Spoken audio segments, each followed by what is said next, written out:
Seigneur Jésus, on te remet cette matinée entre les mains. Je te prie que tu puisses vraiment être avec nous ce matin et que tu puisses nous encourager, Seigneur, de l'œuvre que tu es en train d'accomplir ici au Sentier. On te remercie pour la générosité de tous ceux qui ont participé ou qui vont participer à la campagne des paniers de Noël.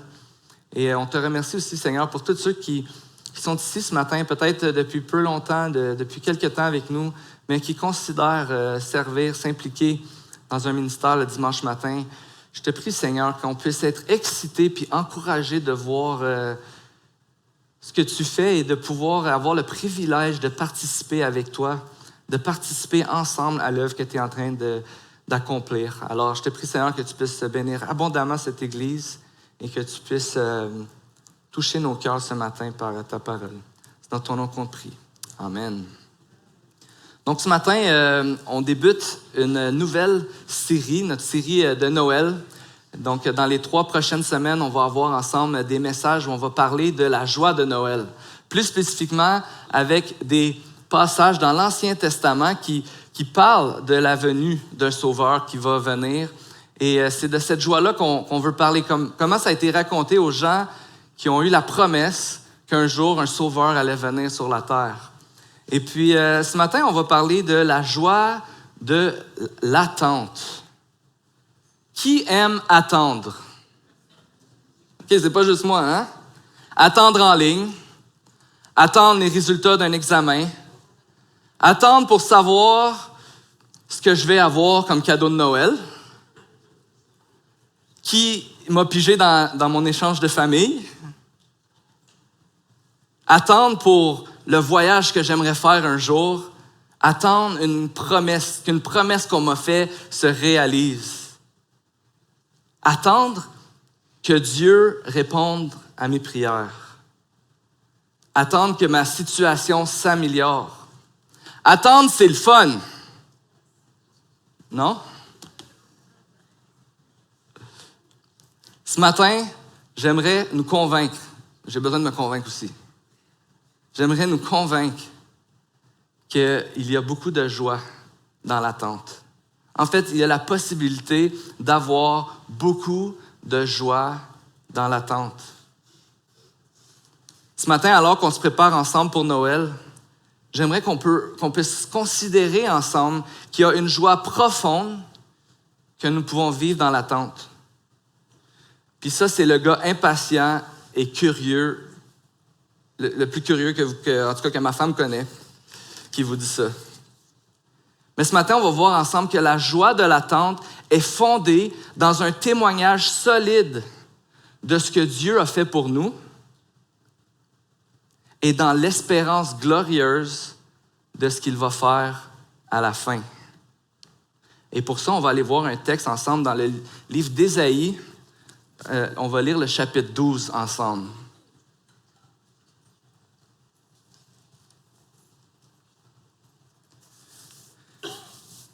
Ésaïe, le chapitre 12.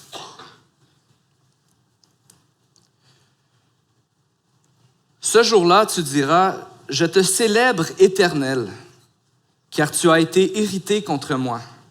Ta colère s'est détournée et tu m'as consolé. Dieu est mon sauveur. Je serai plein de confiance et je n'aurai plus peur, car l'Éternel, oui, l'Éternel est ma force et le sujet de mes louanges. C'est lui qui m'a sauvé.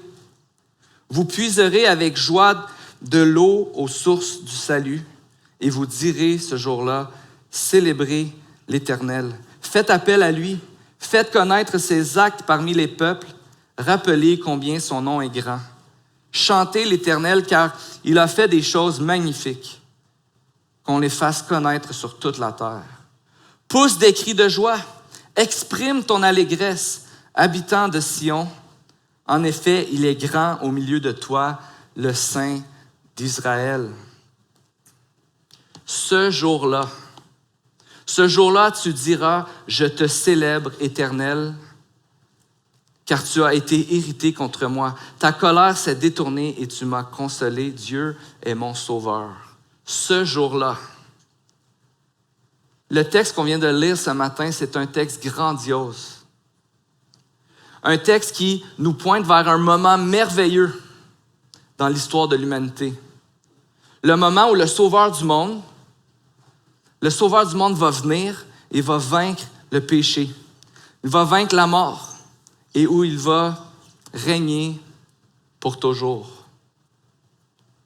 Ce moment où Dieu va régner et où son peuple va l'adorer, le louer pour toujours. Ce jour où chaque individu va reconnaître et célébrer Dieu. Ce jour-là, il n'y aura plus de malheur, plus de honte. Tout le monde va être en sécurité. Tout le monde va porter son regard vers Dieu. Et tout le monde va chercher à célébrer Dieu, à célébrer son nom pour toujours. Ici, Isaïe parle d'un jour qui va venir. Et en parlant de ce jour-là, il parle de quoi? Il parle de la venue du Messie. Ici, on regarde ce qu'Isaïe est en train de dire. On a l'impression, selon notre expérience à nous aujourd'hui, en 2024, presque 2025, qu'Isaïe parle certainement de deux moments dans l'histoire. Parce qu'en même temps, il va parler du moment où Jésus va venir sur la terre. Le moment où il va venir mourir. Il ne dit pas ça comme ça, mais il dit ce jour-là où Dieu va devenir notre salut, notre sauveur. Où on va être appelé à annoncer son nom à tous les peuples. Ce jour où Jésus va venir. Mais il parle aussi de ce moment où il va régner pour toujours et où les humains vont être dans sa présence parfaite. Tous ceux qui vont être là vont reconnaître qui est Dieu et tous ces gens-là vont adorer ce Dieu-là pour toujours. Ils vont lui obéir sans difficulté, sans se détourner de lui, sans être mélangés sur c'est quoi la volonté de Dieu pour moi. C'est d'ailleurs ce qu'Ésaïe va dire au chapitre 11 en parlant de ce jour-là.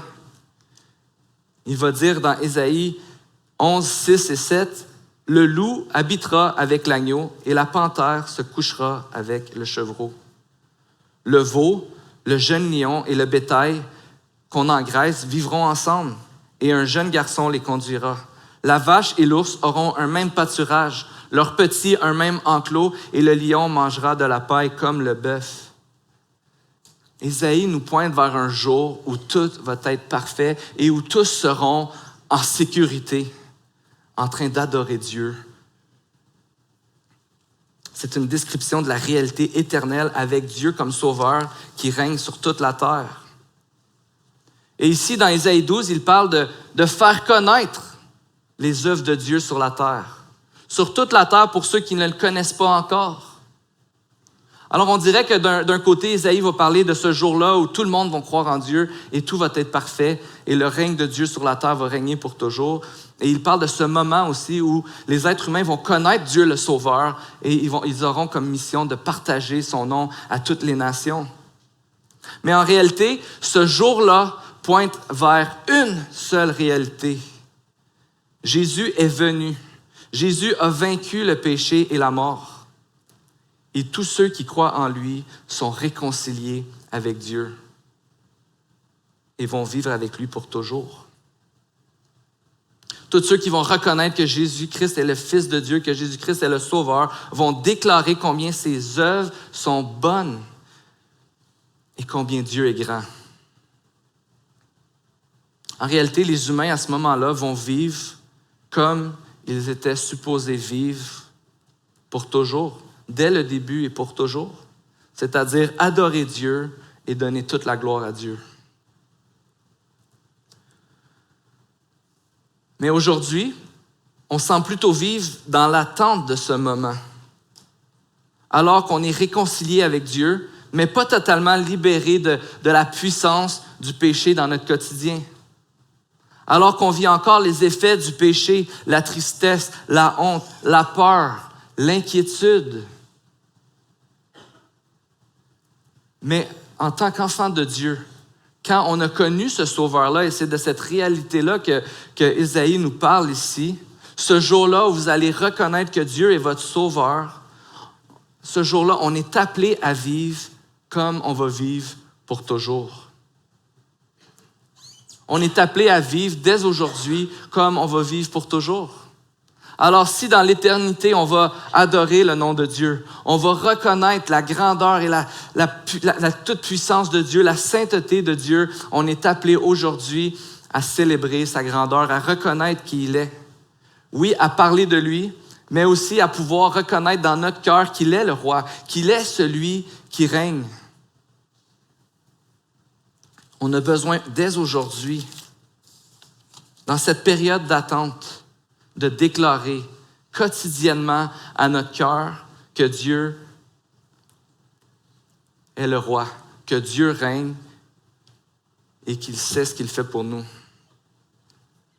Ce qui nous donne la joie dans l'attente, c'est ce témoignage de son œuvre dans nos vies. Quand on est capable de déclarer « Dieu m'a sauvé. Dieu est mon sauveur. »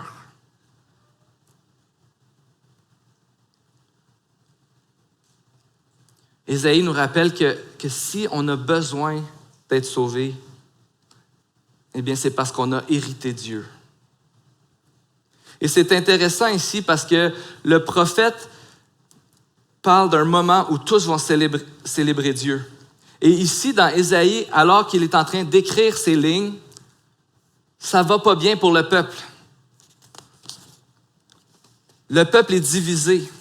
Le peuple va être défait dans des différentes guerres. Le peuple est en train de se détourner de Dieu.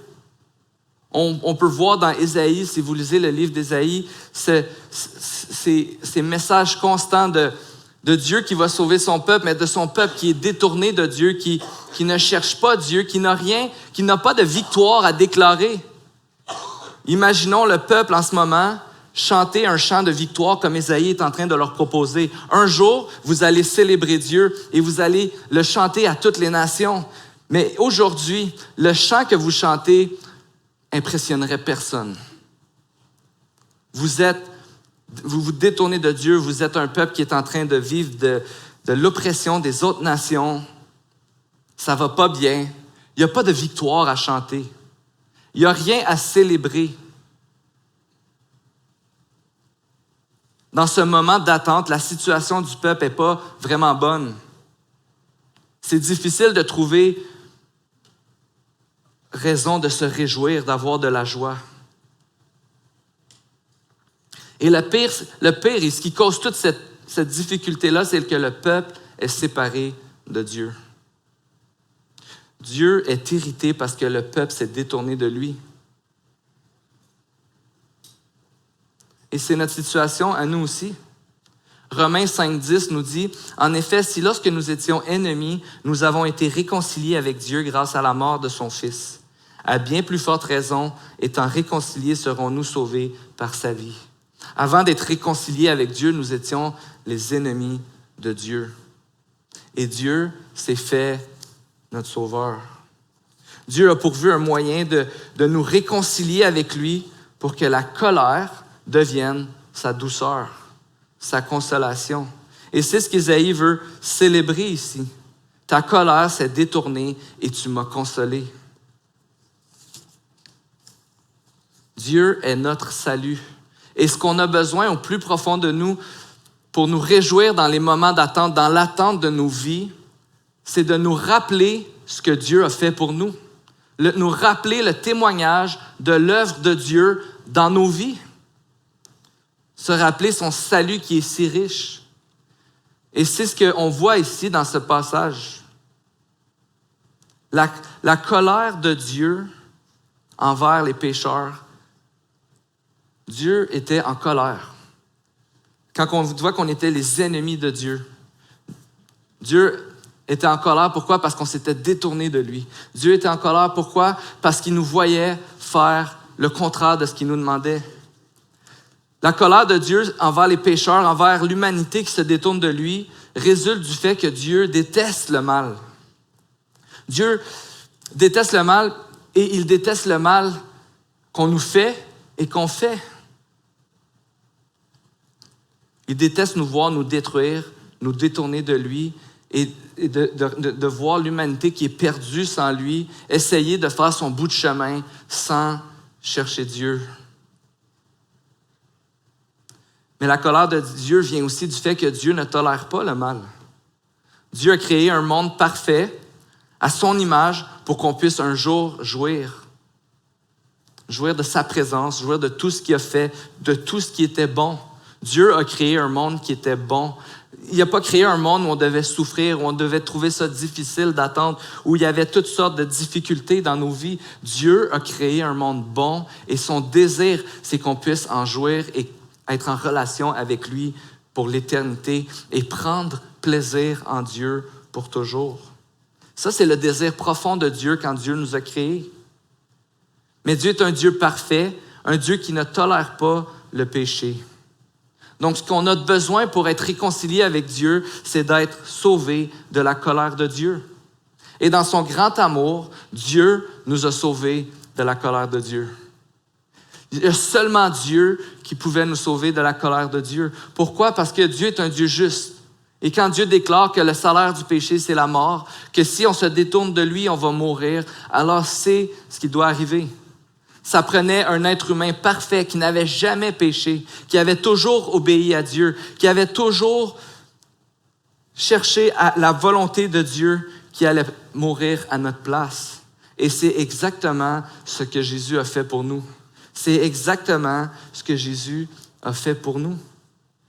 Dieu nous sauve de la colère de Dieu en envoyant son Fils qui accepte de mourir pour nous.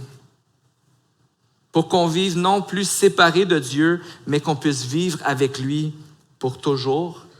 Et non seulement réconciliés, comme quand je vois Dieu passer dans la rue, puis là je dis, un jour j'étais en colère, il était en colère avec moi, on était en chicane, là ça va bien, puis on fait notre chemin.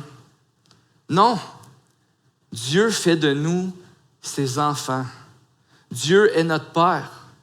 Dieu nous réconcilie avec lui pour qu'on puisse vivre comme ses enfants bien-aimés qu'il va approuver, qu'il protège, qu'il va garder. Par la foi, on n'a plus besoin d'avoir peur. Par la foi, on a un accès sans fin à Dieu et son salut pour nous. Ésaïe 12.3 dit « Vous puiserez avec joie dans l'eau aux sources du salut et vous direz ce jour-là, célébrez l'Éternel. » On a accès à cette source sans fin de salut. Quand on pêche, quand on ne fait pas la volonté de Dieu, quand on lutte avec un péché dans nos vies, on a besoin de se rappeler ce que Dieu a fait pour nous. Quand on vit une souffrance, que notre situation est totalement difficile, peut-être même invivable, on a besoin de se rappeler ce que Dieu a fait pour nous. Et ce que la parole nous promet, c'est qu'on peut puiser sans fin à la source du salut. Dieu nous a pardonné, Dieu nous aime et Dieu prend soin de nous. On a accès non seulement à son pardon, qui est la plus grande chose qu'on pouvait avoir, mais on a accès à tout ce que Dieu a pour nous. La sécurité, l'amour. Dieu est au contrôle de nos vies. Dieu prend soin de nous. On a accès à Dieu en tout temps. Dieu transforme le salut et il nous donne la force. Dieu nous donne la force et la joie à travers son salut. Cette attente, ce moment dans l'attente, c'est pas une attente passive où j'attends que quelque chose arrive ou que je fais juste attendre que le temps passe.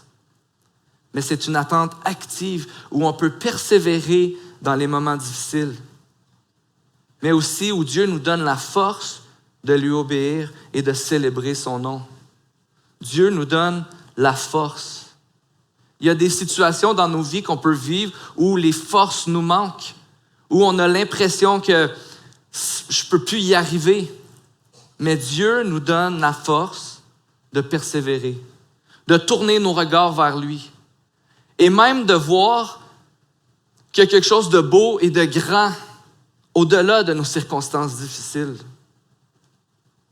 Lorsque cette assurance entre dans nos cœurs, on voit que même les expériences effrayantes de la vie peuvent nous mener plus profondément dans notre salut, peuvent nous mener à comprendre davantage l'amour de Dieu pour nous.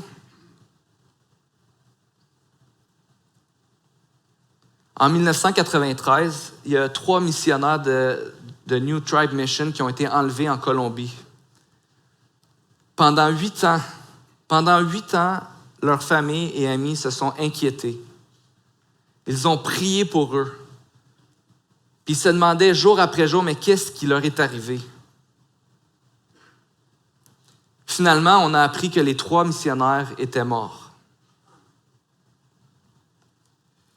Et Dan German, qui était le directeur de New Tribe Mission à l'époque en Colombie, a dit dans une interview que leur prière avait évolué au cours des années, au cours de ces longues années d'attente.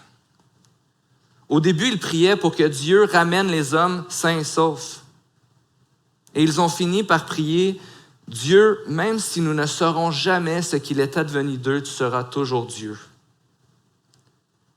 Et voici la phrase qu'il a ajoutée dans l'entrevue que j'ai trouvée vraiment intéressante. Il ajouta qu'il y avait un sens très particulier à savoir que Dieu est suffisant. Même lorsque le miracle ne se produit pas, mais que la merveille de sa suffisance est toujours présente. Parfois, le miracle se trouve dans le fait que, malgré le fait que ça va pas bien, malgré le fait que Dieu ne répond pas à ma prière, malgré le fait que je souffre encore aujourd'hui, peut-être même plus que je souffrais hier, Dieu me rappelle qu'il est là, qu'il est Dieu et qu'il prend soin de moi. Le fait de ne pas se détourner de Dieu dans ces moments-là, le fait de s'accrocher à Dieu et de croire encore plus profondément que Dieu est Dieu dans ces moments d'attente, produisent en nous une joie qui est au-delà de nos circonstances. Ça nous aide à voir qu'il y a plus grand, qu'il y a meilleur et que notre plus grande situation, notre plus grand problème, notre plus grande souffrance a été réglée. Et dans ces moments d'attente, on peut goûter à Dieu comme on ne pourrait jamais goûter à Dieu autrement. Dieu est avec nous quand ça va bien et Dieu est avec nous quand ça va mal.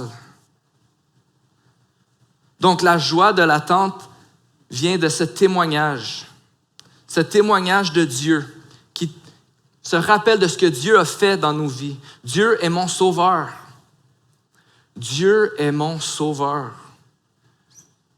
Ce témoignage de Dieu qui nous rappelle comment il a adressé notre plus grand besoin, celui d'être réconcilié avec lui. La joie de l'attente est fondée dans ce témoignage de que Dieu est notre sauveur, mais elle est aussi fondée dans l'espérance glorieuse de ce qu'il va faire à la fin.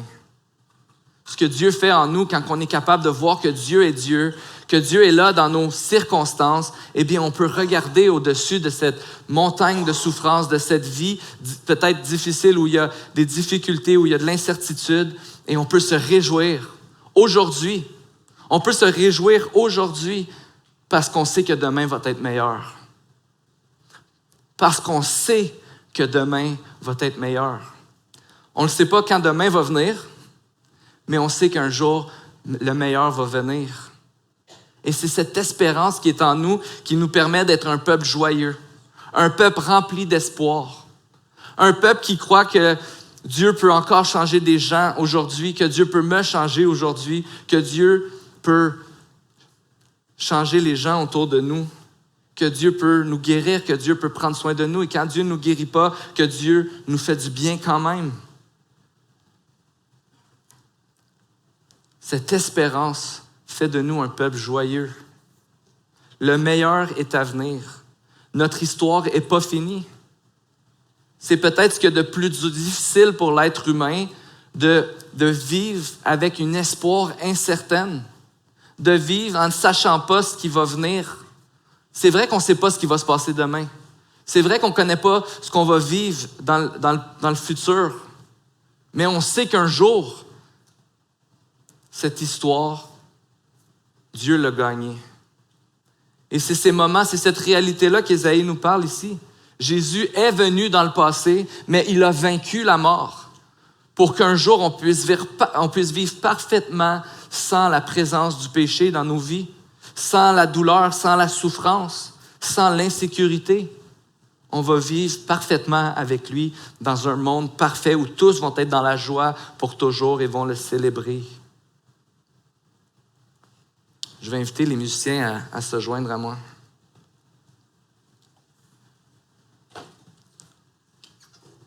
En 1970, les membres de l'équipe de football de l'Université Marshall en Virginie de l'Ouest, aux États-Unis, ont été victimes de l'un des plus grandes tragédies de l'histoire sportive. Alors que l'équipe revenait d'un match de football qu'ils venaient juste de perdre, ils sont revenus de la Caroline du Nord et juste avant d'atterrir à l'aéroport de Huntington, l'avion s'est écrasé. 75 personnes à bord sont décédées. 37 joueurs, les membres de l'équipe d'entraînement, les gens qui sont le personnel de l'avion, des membres de la communauté qui avaient joint l'équipe sur la route. Une tragédie qui a frappé toute une communauté universitaire, une ville aux États-Unis au complet qui était chamboulée. Leur monde s'est arrêté à ce moment-là. Une tragédie pour les proches et pour tous les gens qui étaient autour de cette université et de cette équipe de football. Probablement que dans les jours qui ont suivi la tragédie, des sentiments de culpabilité se sont installés chez les joueurs qui étaient blessés et qui n'ont pas fait le voyage avec l'équipe. Pourquoi nous, on est encore vivants? Peut-être qu'il y avait beaucoup d'incompréhension, de questionnement chez les membres des familles qui ne comprenaient pas ce qui venait d'arriver. On peut s'imaginer la souffrance profonde que les gens vivaient, une détresse inimaginable. On sait que quand la souffrance nous accable, l'attente n'est pas agréable. C'est pas le fun d'attendre. À l'époque, l'université avait décidé qu'il allait mettre fin au programme.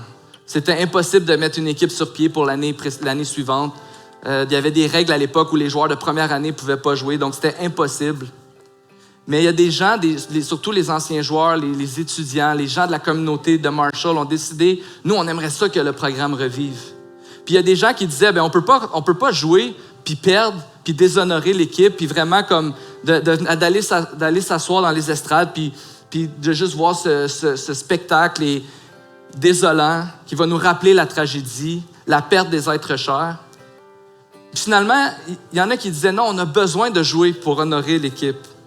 Et la raison pourquoi je vous raconte cette histoire-là, c'est que dans le film Nous sommes Marshall, qui raconte cette histoire-là de la reconstruction de l'équipe, il y a une scène où l'entraîneur actuel de l'équipe, le nouvel entraîneur de l'équipe, parle avec un vieil entraîneur, un des survivants, qui n'était pas trop certain de vouloir participer à la reconstruction de l'équipe.